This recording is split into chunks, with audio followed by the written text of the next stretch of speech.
2월 29일 목요일 새벽 기도를 시작하겠습니다. 사도신경을 고백하시고 찬송가 249장을 부르신 후에 하나님의 말씀을 함께 나누겠습니다. 오늘 하나님께서 저희에게 주신 말씀은 요엘 3장 14절부터 21절까지의 말씀입니다. 사람이 많음이여 심판의 골짜기에 사람이 많음이여 심판의 골짜기에 여호와의 날이 가까움이로다. 해와 달이 캄캄하며 별들이 그 빛을 거두도다. 여호와께서 시온에서 부르짖고 예루살렘에서 목소리를 내시리니 하늘과 땅이 진동하리로다. 그러나 여호와께서 그의 백성의 피난처 이스라엘 자손의 산성이 되시리로다. 그런즉 너희가 나는 내 성산 시온에 사는 너희 하나님 여호와인 줄을 알 것이라. 예루살렘이 거룩하리니 다시는 이방 사람이 그 가운데로 통행하지 못하리로다. 그날에 산들이 단 포도주를 떨어뜨릴 것이며 작은 산들이 젖을 흘릴 것이며 유다 모든 시내가 물을 흘릴 것이며 여호와의 성전에서 샘이 흘러나와서 시딤 골짜기에 대리라. 그러나 애굽은 황무지가 되겠고 에돔은 황무한 들이 되리니 이는 그들이 유다 자손에게 포악을 행하여 무죄한 피를 그 땅에서 흘렸음이니라. 유다는 영원히 있겠고 예루살렘은 대대로 있으리라. 내가 전에는 그들의 피 흘림 당한 것을 갚아주지 아니하였거니와 이제는 갚아주리니 이는 여호와께서 시온에 거하심이니라. 아멘. 오늘 저희가 나눌 말씀 요엘서 마지막 부분입니다. 어떻게 마무리되는지 우리 함께 보도록 하겠습니다. 이스라엘에게 향했던 무섭고 두려운 여호와의 날이 이제는 모든 민족에게 임할 것이다 라고 요엘은 예언을 했습니다. 그 내용이 오늘도 이어지고 있습니다. 14절 말씀 보시면 사람이 많음이여 심판의 골짜기에 사람이 많음이여 심판의 골짜기에 여호와의 날이 가까움이로다. 심판의 골짜기에 사람들이 많이 모여 있다라는 묘사입니다. 그리고 그렇게 많은 사람들이 모여 있는 그 심판의 골짜기에 여호와의 날이 가까웠다 하는 말인데요. 여기서 말하는 심판의 골짜기는 바로 앞에 나오는 여호사밧 골짜기를 의미합니다. 그리고 여호사밧 골짜기로 모이라고 호출을 받은 만국의 군대들이 모여든 모습이 묘사되고 있는 겁니다. 셀 수 없는 많은 무리가 심판의 골짜기에 모여들었다는 건데 그들은 여호와를 대적하기 위해서 힘을 합쳤다라는 겁니다. 그러나 그곳은 도리어 그들에게 심판이 임하는 날이 될 것이라는 거죠. 하나님께서는 그렇게 다 모인 만국의 군대를 한 번에 심판하실 것이다 라는 거죠. 하나님의 백성을 대적하고 그 하나님의 백성들에게 함부로 했던 만국의 군대들을 다 모아서 그 심판의 골짜기에서 심판할 것이다 라는 그런 의미를 이야기하는 겁니다. 그래서 이 심판의 골짜기에 모인 이들에게 여호와의 날, 즉 심판의 날이 가까웠다라고 예언을 하고 있는 겁니다. 그 여호와의 날, 심판의 날이 구체적으로 어떠할지가 묘사되어 있는데 15절, 16절 말씀입니다. 해와 달이 캄캄하며 별들이 그 빛을 거두도다. 여호와께서 시온에서 부르짖고 예루살렘에서 목소리를 내시리니 하늘과 땅이 진동하리로다. 그러나 여호와께서 그의 백성의 피난처 이스라엘 자손의 산성이 되시리로다. 이 15절, 16절은 앞에 2장 10절, 11절이 그대로 반복되고 있는데요. 이스라엘에 임했던 그 크고 두려운 여호와의 심판의 날이 이제 만국에서 온 무리에게 임할 것이다 라는 그 말인데 그날에는 해와 달도 어두워지고 별도 빛을 잃는 어두운 날이 될 것이라는 겁니다.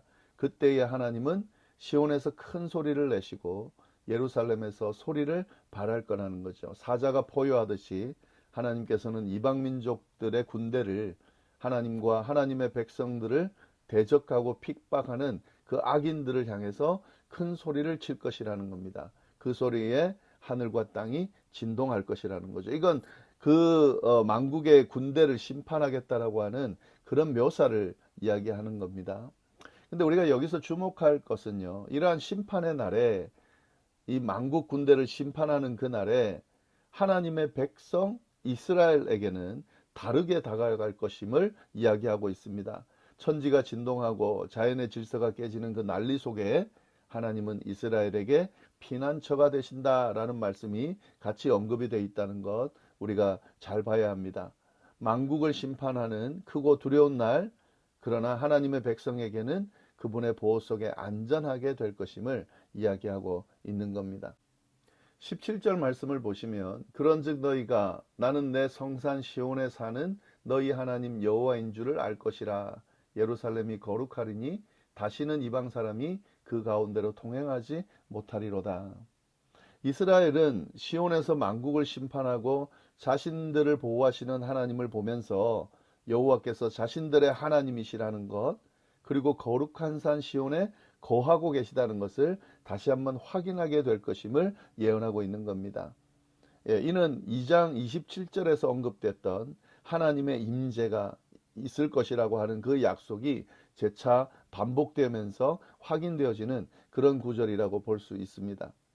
이러한 하나님의 임재로 인해서 어떤 이방 군대도 다시는 예루살렘에 쳐들어오지 못할 것이라는 예언인데요. 그러면서 비록 하나님과의 언약을 지키지 않고 메뚜기 재앙과 전쟁으로 황폐해졌던 성읍이지만, 여호와께 드릴 소재와 전제가 그쳤던 그런 성전이지만, 슬픔과 회개의 눈물과 부르짖음으로 가득했던 도시이지만 다시 하나님의 거룩한 초소가 될 것이라는 것을 예언하고 있습니다. 이러한 회복의 날, 이제 이스라엘 백성들에게는 회복의 날이 되죠. 이에 대한 묘사가 자세하게 이어지고 있습니다. 18절 말씀 보시면 그날에 산들이 단 포도주를 떨어뜨릴 것이며 작은 산들이 젖을 흘릴 것이며 유다 모든 시내가 물을 흘릴 것이며 여호와의 성전에서 샘이 흘러나와서 시딤 골짜기에 되리라. 그날이 되면 산들은 달콤한 포도주로 가득할 거라는 의미입니다. 언덕들에는 젖이 흐를 것이라는 겁니다. 그리고 유다의 모든 강줄기에는 물이 흐르고 여호와의 집에서는 샘물이 흘러나와서 시딤 골짜기를 적실 것이다 하는 거죠. 네, 이것은 시온, 즉 예루살렘에 임하는 평화, 하나님의 백성들이 누리게 될 풍요를 표현한 겁니다.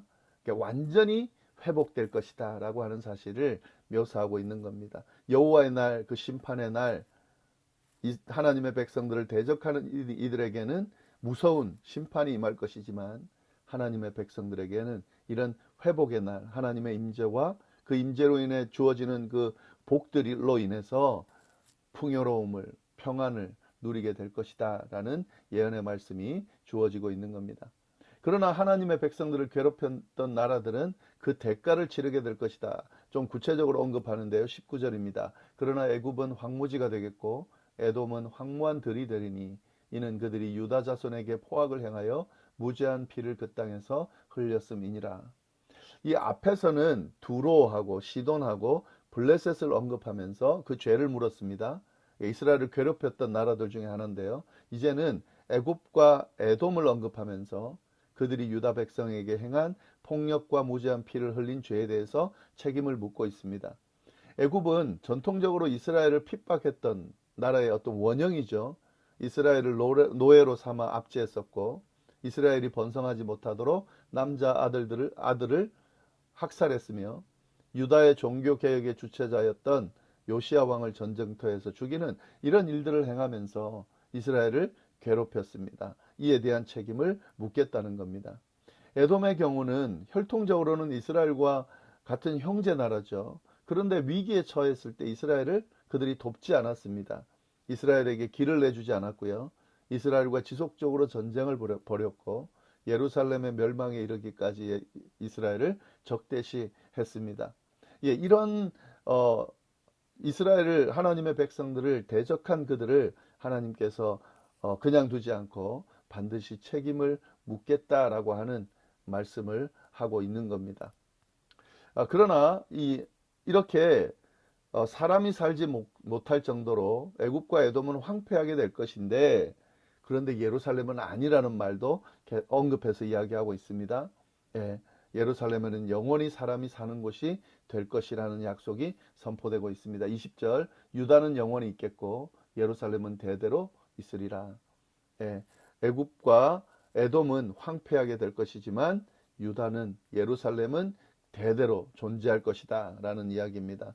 왜 이런 결과가 주어지는지 21절 말씀이 결론인데요.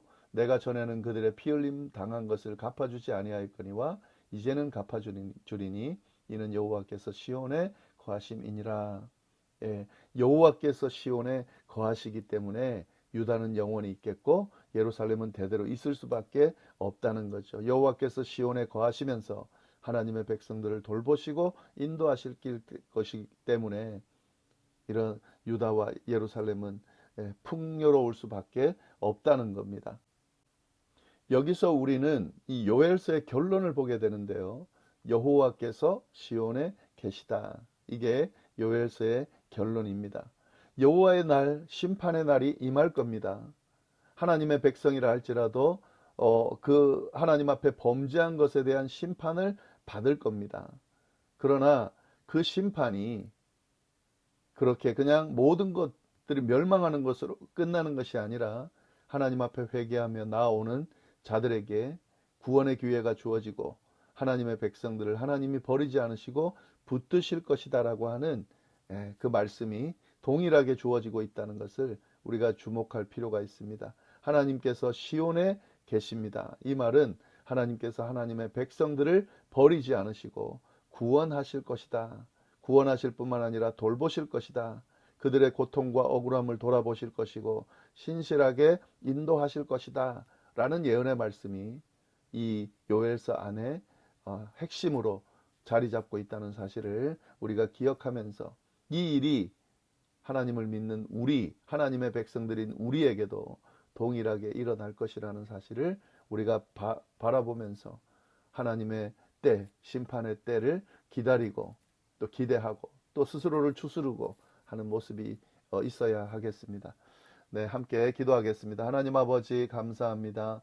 귀한 말씀으로 또 우리를 깨우치시니 감사합니다. 특별히 하나님의 날, 여호와의 날, 요엘서에 나오는 그 의미를 가지고 우리에게 경각심을 불러일으켜 주시니 감사합니다. 심판의 날이 다가올 텐데 하나님 우리의 모습을 추스르게 하시고 하나님 앞에 성결하고 정결한 모습으로 나아갈 수 있도록 인도하여 주시고 그런 하나님의 백성들에게는 그 심판의 날이 두려운 날이 아니라 하나님과 함께하는 날, 하나님의 임재를 경험하는 날, 하나님의 인도하심과 돌보심, 또 하나님께서 우리에게 부으시는 축복을 경험하는 날이라는 것을 기억하면서 기대함으로 기다릴 수 있도록 주여 인도하여 주옵소서. 함께해 주시리라 믿고 모든 말씀 예수님의 이름으로 기도드립니다. 아멘.